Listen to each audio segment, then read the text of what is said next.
tentang COPD, salah satu penyakit pernafasan, chronic obstructive pulmonary disease. Nanti selain itu juga akan belajar asma minggu depan dengan Bu Weni ya. Oke. Tentu ada beberapa yang akan kita pelajari. Yang pertama, sesuai dengan skop dari farmakoterapi sendiri, yaitu adalah terkait definisi, kemudian apa faktor resikonya, sedikit terkait patogenesis, kemudian juga ada eh, manifestasi klinik, ya. Dan saya akan kenalkan untuk pemeriksaan pernafasan, yaitu spirometri. Di sana juga nanti kita akan belajar terkait klasifikasi COPD sendiri, ada stable, ada eksaserbasi. Nah, untuk pengobatannya sendiri nanti akan berbeda apakah pasien dalam fase stable atau pasien dalam fase eksaserbasi.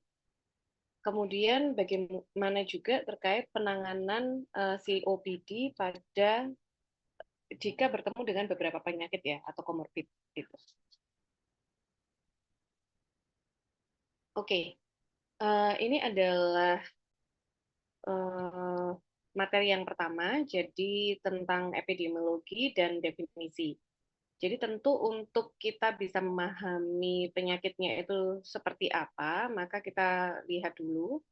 Di sini definisinya adalah suatu kondisi yang heterogen pada paru, ya, ditandai dengan adanya berbagai gejala. Gejalanya mulai dari dyspnea atau susah untuk bernafas, lalu kemudian juga ada batuk dan juga keluarnya sputum atau ria ya.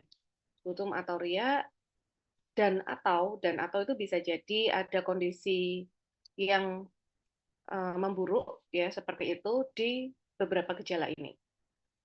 Hal ini disebabkan oleh abnormalitas dari paru-paru sendiri, yaitu dari penyakit bronkitis, bronkiolitis, dan atau alveoli. Jadi ada emfisema. Jadi kalau COPD itu bisa kombinasi manifestasi antara emfisema dengan bronkitis atau bronkitis saja atau emfisema saja. Hal ini terjadi terus-menerus secara persisten, kemudian akan berkembang ya menuju ke arah progresif dan menyebabkan adanya obstruksi atau penyempitan jalur nafas. Yang seperti itu. Untuk epidemiologinya sendiri, untuk COPD, kalau di Indonesia sendiri itu sebetulnya angkanya nggak terlalu tinggi ya untuk prevalensinya. Berbeda dengan kawasan-kawasan yang di area yang merah ini. Nah, tetapi untuk COPD apakah bisa diremehkan penyakitnya? Ternyata tidak, karena dia angka kematiannya cukup besar ya. Yang pertama adalah penyakit jantung, yang kedua penyakit kanker, yang ketiga adalah penyakit COPD.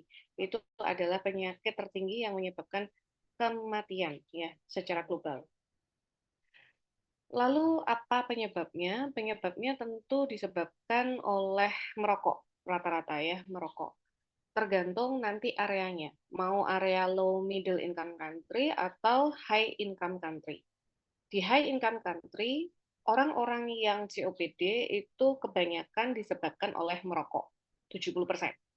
Tetapi kalau low middle income country, mungkin oleh karena manajemen dari polusi udara itu masih belum cukup baik, makanya kayak pengrajin sandal, terus habis itu tiba-tiba membakar ya, membakar sampah sembarangan yang seperti itu, karena banyaknya polusi udara yang terjadi, maka untuk low middle income country, penyebab COPD tidak hanya oleh karena merokok, tetapi mayoritas mungkin karena polusi udara. Ya. Kemudian di sini untuk memahami lagi definisi dari COPD sendiri, ya, untuk definisi dari COPD itu disebabkan oleh tadi ya kombinasi dua penyakit, entah itu emfisema atau bronkitis. Jadi kalau di sini apabila ada sebuah polutan seperti itu ya, kemudian ini akan mempengaruhi semua fungsi dari paru. Karena nanti yang terkena pada COPD adalah di area ini trakea ya. Nanti di area bronkus, bronkioli, di ujung-ujung bronkioli itu nanti ada alveoli. dan semua site ini nantinya akan terdampak oleh karena COPD. Yang dimaksud adalah seperti ini. Jadi pada kondisi COPD di bagian alveoli, alveoli itu kan bertugas untuk menukar udara ya, menukar udara. Dia punya kemampuan untuk mengembang ya, mengembang untuk menangkap udara, kemudian mengempis, mengempis, kemudian dia akan didistribusikan ke organ lain agar akhirnya nanti oksigen itu cukup dirasakan oleh semua organ yang ada di dalam tubuh. Tetapi ternyata di COPD itu tidak seperti itu. Alveoli yang punya kemampuan mengembang dan mengempis itu elastisitasnya menjadi berubah. Elastisitasnya menjadi berkurang, yang mana dia akan ada peningkatan airspace. Peningkatan airspace itu tidak bisa dikatakan baik, karena airspace itu maksudnya adalah udara yang terjebak pada alveoli. Jadi, alveoli itu bisa mengembang, tetapi untuk kemampuan mengempisnya itu menjadi terbatas, ya. Menjadi terbatas sehingga banyak sek-sek udara, udara-udara yang tertrap ya atau terjebak di dalamnya sehingga tidak bisa dialirkan yang seperti itu. Maka terjadilah suatu kondisi yang dinamakan emfisema. Kemudian di COPD sendiri bisa terjadi radang di daerah bronkus dan bronkioli. Jadi kalau radang pasti akan ada inflamasi ya. Inflamasi kalau kita lihat diameter yang di dalam bronkus dan bronkioli itu kan cukup, ternyata pada saat dia inflamasi itu menjadi lebih sempit. Menjadi lebih sempit, kemudian di sana disertai juga dengan produksi mukus yang besar. Nah, produksi yang mukus yang besar itu nantinya ada khas di pasien COPD. Kalau batuk itu suaranya kayak suara batuk produktif ya, batuk grog-grog gitu. Tetapi kalau orang-orang COPD diminta untuk periksa misalnya ya, periksa sputum, itu riak yang dihasilkan tidak bisa cukup banyak karena bisa dibayangkan uh, uh, site yang ada mucus production-nya itu di area bronkus dan bronchioli sehingga sangat susah untuk dikeluarkan ya. Sehingga suaranya produktif, grog-grog tetapi tidak bisa di spit ya, tidak bisa di spit. Oke. Lalu kemudian apa faktor resikonya? Faktor risikonya ada beberapa. Yang pertama adalah lingkungan tentunya ya. Kalau lingkungan sendiri, ya tentu tadi banyak dikaitkan oleh merokok, kemudian pembakaran fuel atau bahan bakar ya, biomass.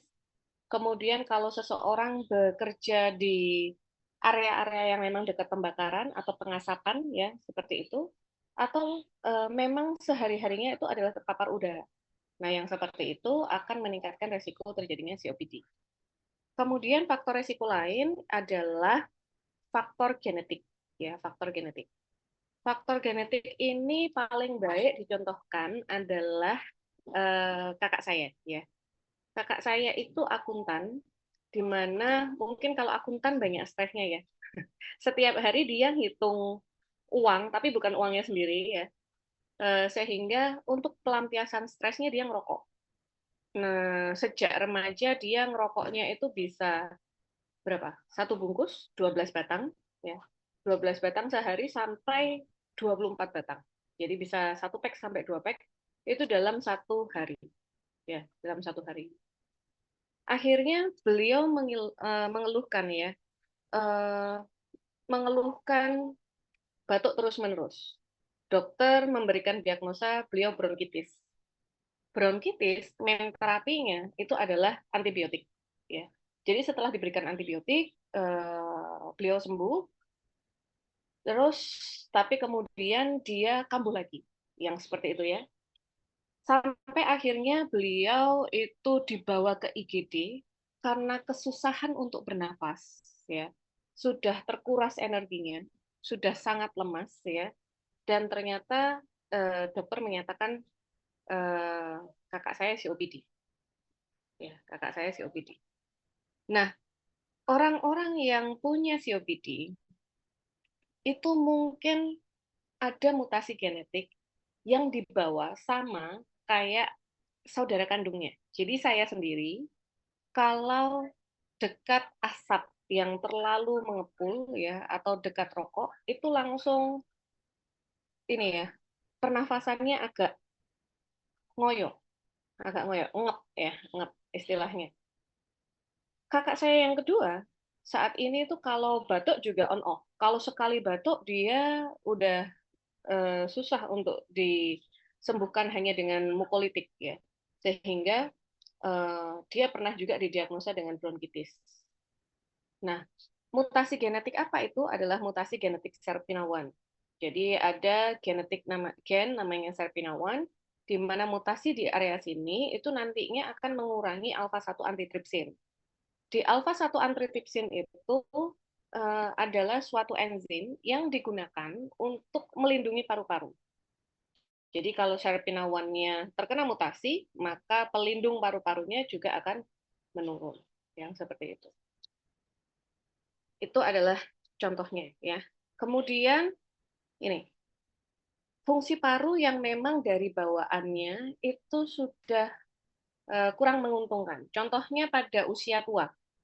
Nah, di usia tua itu ya tentu ya fungsi paru tidak sefit normal dewasa biasanya, atau anak-anak yang memiliki faktor yang kurang beruntung. Contohnya adalah dilahirkan prematur.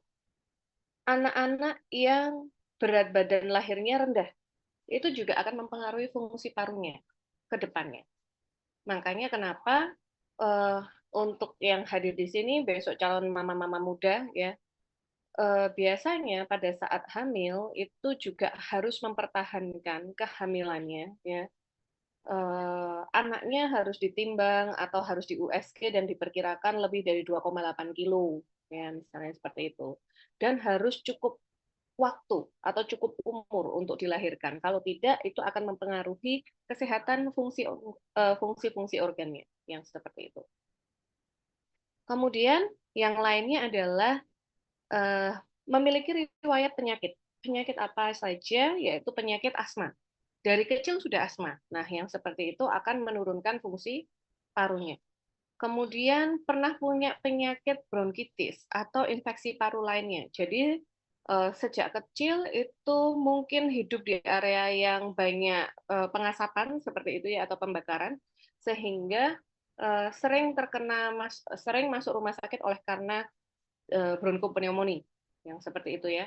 Maka itu juga akan meningkatkan resiko terjadinya COPD.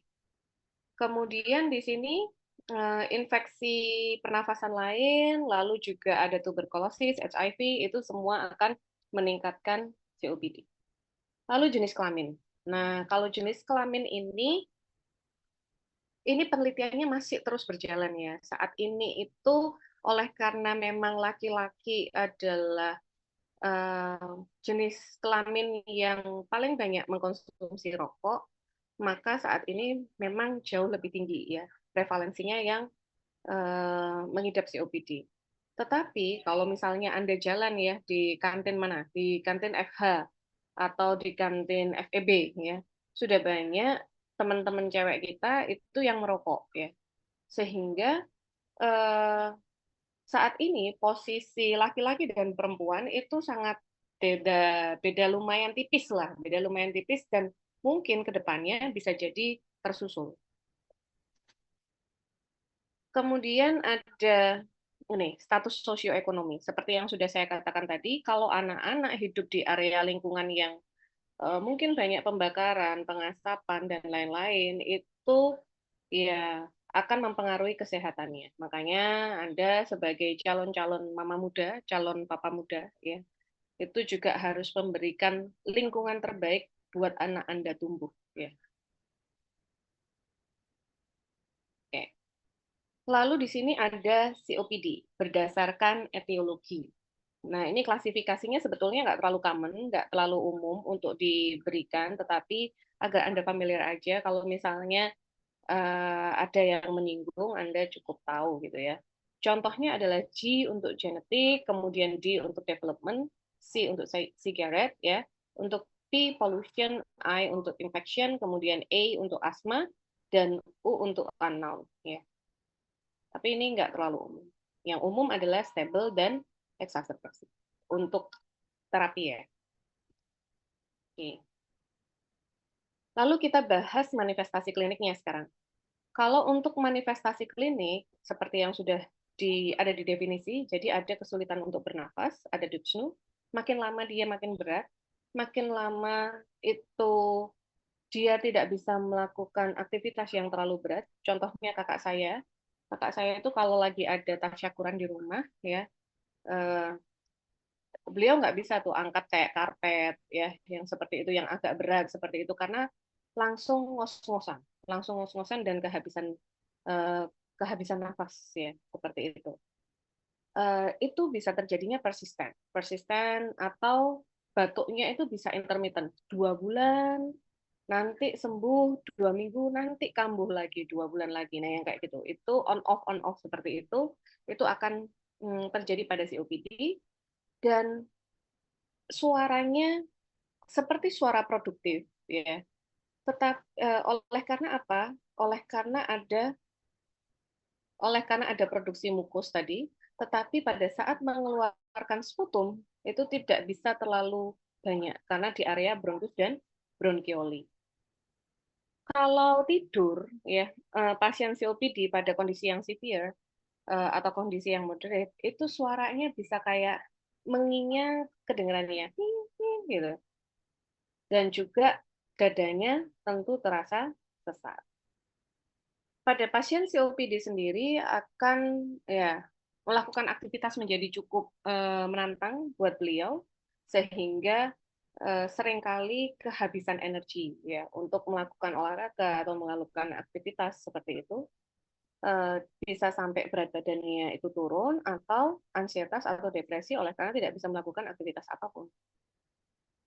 Nah, alurnya pada saat pasien itu memiliki simptom atau memiliki gejala demikian, kemudian disertai dengan asesmen Anda, ya, apakah punya faktor resiko? Oh, punya, misalnya merokok atau memang bekerja di area apa namanya industri rumah tangga, kemudian pembakaran, kemudian eh, lalu kakaknya misalnya punya COPD, kemudian lahirnya itu prematur, bla bla bla, maka pada orang-orang yang seperti ini dianjurkan untuk melakukan pemeriksaan spirometri.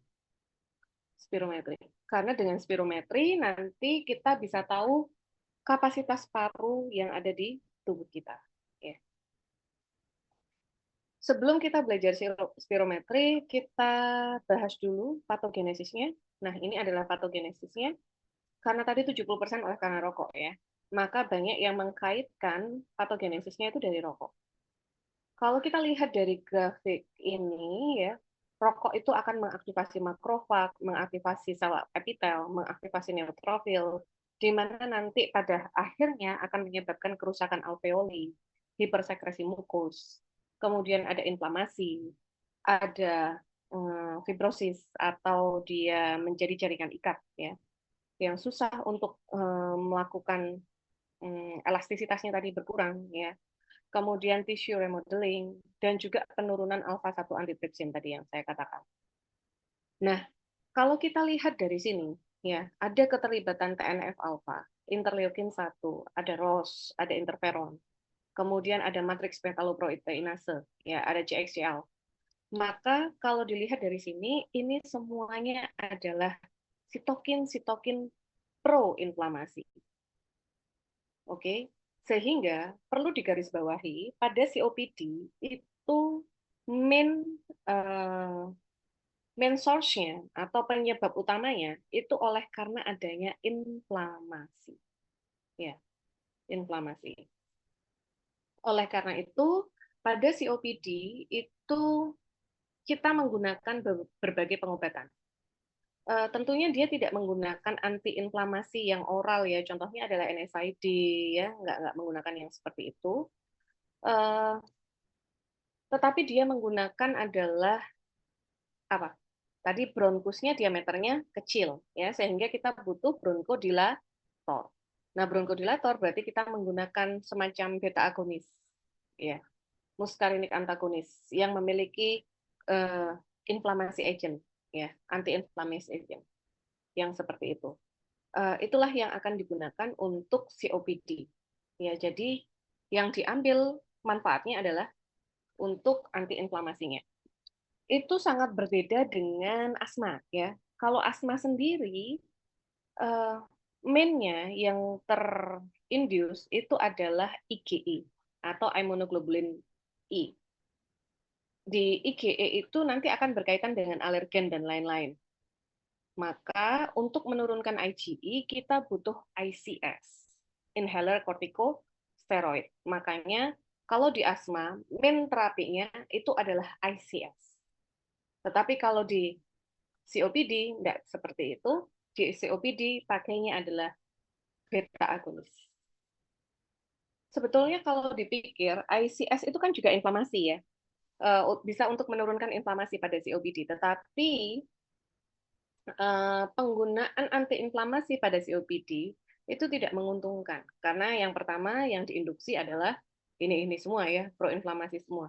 Tidak menguntungkan karena itu nanti akan meningkatkan resiko terjadinya infeksi paru, ya, infeksi paru, entah pneumonia dan lain-lain. Makanya kenapa di COPD penggunaan ICS itu pada case-case tertentu, tidak sebagai main yang harus diberikan.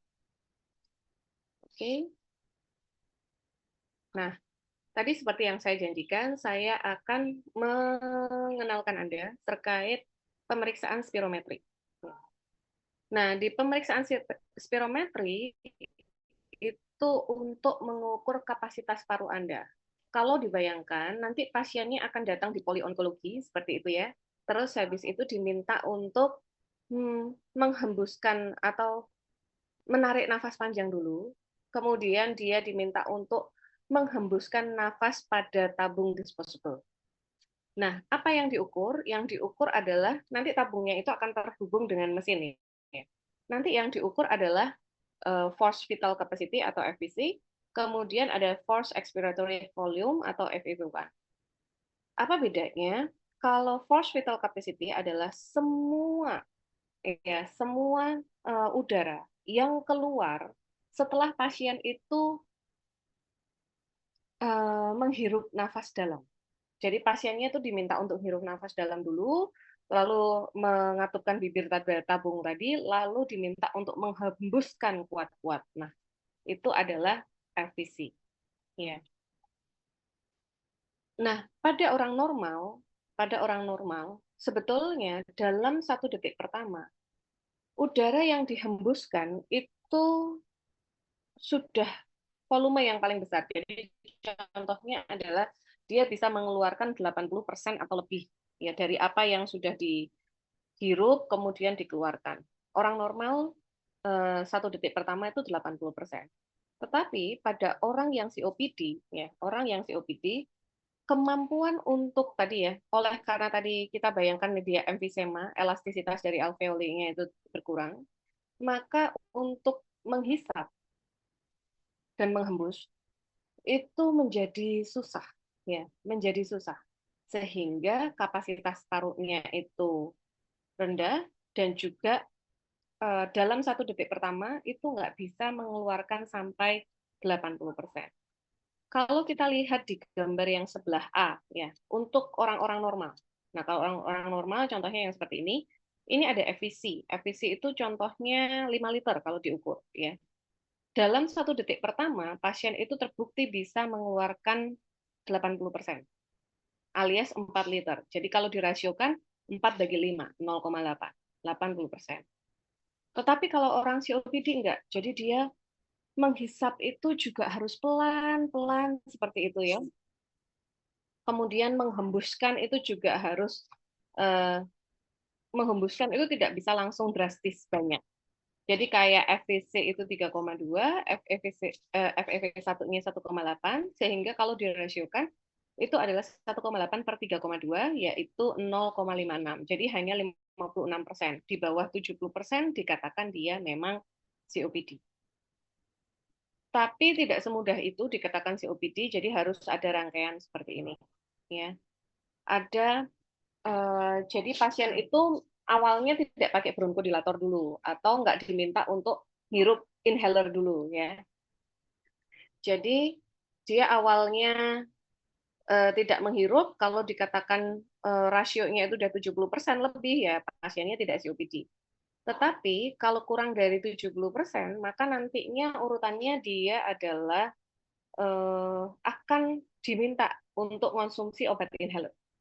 Ya, inhaler lalu kemudian kembali diulangi. Kalau misalnya dia sudah bisa mencapai 70% lagi, oleh karena ada bronkodilator itu, berarti ya memang harus dimonitoring lebih ketat. Mungkin ada kecenderungan ya, kalau mungkin akan kecenderungan berkembang. Tetapi kalau dia sudah menggunakan bronkodilator, ternyata tidak cukup mampu membuat rasio FEV1 divided FVC itu 70% ke atas, maka itu dikatakan COPD. Oke. Nah, spirometri itu nantinya buat apa? Spirometri itu nantinya untuk mengawal Anda mengetahui grading dan grouping dari COPD. Yang penting untuk Anda adalah mengetahui grupnya. Mengetahui grupnya. Tadi sudah sampai sini ya. Sudah sampai post bronkodilator kurang dari 70%. Nah, gradingnya ini seperti ini. Jadi biasanya 80% ke bawah itu sudah ada grade-grade tertentu. 1, 2, 3, 4. Semakin besar berarti kapasitas parunya semakin rendah. Atau ada obstruksi semakin besar. Nanti kalau sudah tahu gradingnya, maka di grouping. Di grouping itu seperti apa? Di grouping tentunya